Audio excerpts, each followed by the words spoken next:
డబ్బులు ఎంత ఇచ్చారు చెప్పండి. డబ్బులు ఇంకా నాకు రాలేదు బ్రో, ఇంకా రాలా, ఇప్పుడే తెలంగాణ చూస్తా అకౌంట్ కదా పడేది. ఒక్క నిమిషం 1 by 1 ఏంటండి దోశ మ్యాటర్ కావాలా? అదే రాలేదు బయటికి. దోశ మ్యాటర్ కావాలా చెప్పనా?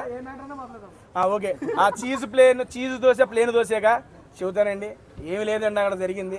బేసిక్గా బిగ్ బాస్ ఈ సంవత్సరం టైమర్ పెట్టాడు, అది అందరికీ తెలిసిందే కదా. టైం అయిపోతుందని చెప్పి దోశ గురించి యూట్యూబ్ ఛానల్ తింటూ మాట్లాడతాను అనుకున్నా, కానీ ఈ రకంగా బిగ్ బాస్లో దోశ గురించి మాట్లాడతాను నేను అనుకోలేదయ్యా. Okay done. అక్కడ జరిగింది ఏంటంటే ప్రేరణ గారు దోశలు వేస్తున్నారు, రోహిణి గారు వచ్చి దోశ అడిగినప్పుడు ఒక నిమిషం, బేసిక్గా అక్కడ చెప్పింది ఏంటంటే ప్లేన్ తినేవాళ్ళు చీజ్ తినేవాళ్ళు సపరేట్గా ఉన్నారు.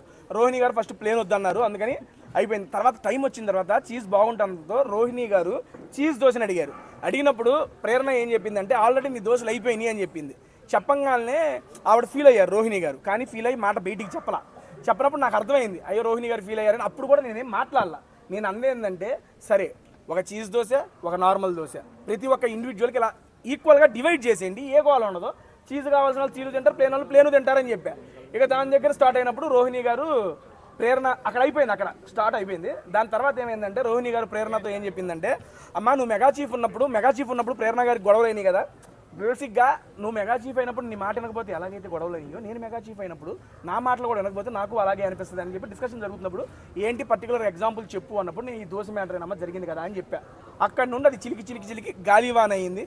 అసలు అది బయటకు వచ్చిద్దని కూడా తెలియదు. ఇప్పుడు మీరు అడుగుతుంటే ఓహో వచ్చిందా అనుకుంటున్నా. ఇది అక్కడ జరిగింది. నేను చెప్పిన పాయింట్ ఏంటంటే ఉన్న ప్రతి ఒక్కరికి ఈక్వల్గా షేర్ చేయండి అని చెప్పా. లేదా అన్నప్పుడు ఆల్రెడీ టైం వచ్చింది, పిండి ఉంది, ఇంకొక దోశ ఎక్స్ట్రా ఇవ్వచ్చు కదా అని చెప్పా. అది అక్కడ జరిగింది. మీకు ఏమొచ్చిందో ఏంటో నాకు తెలియదు. ఏమండి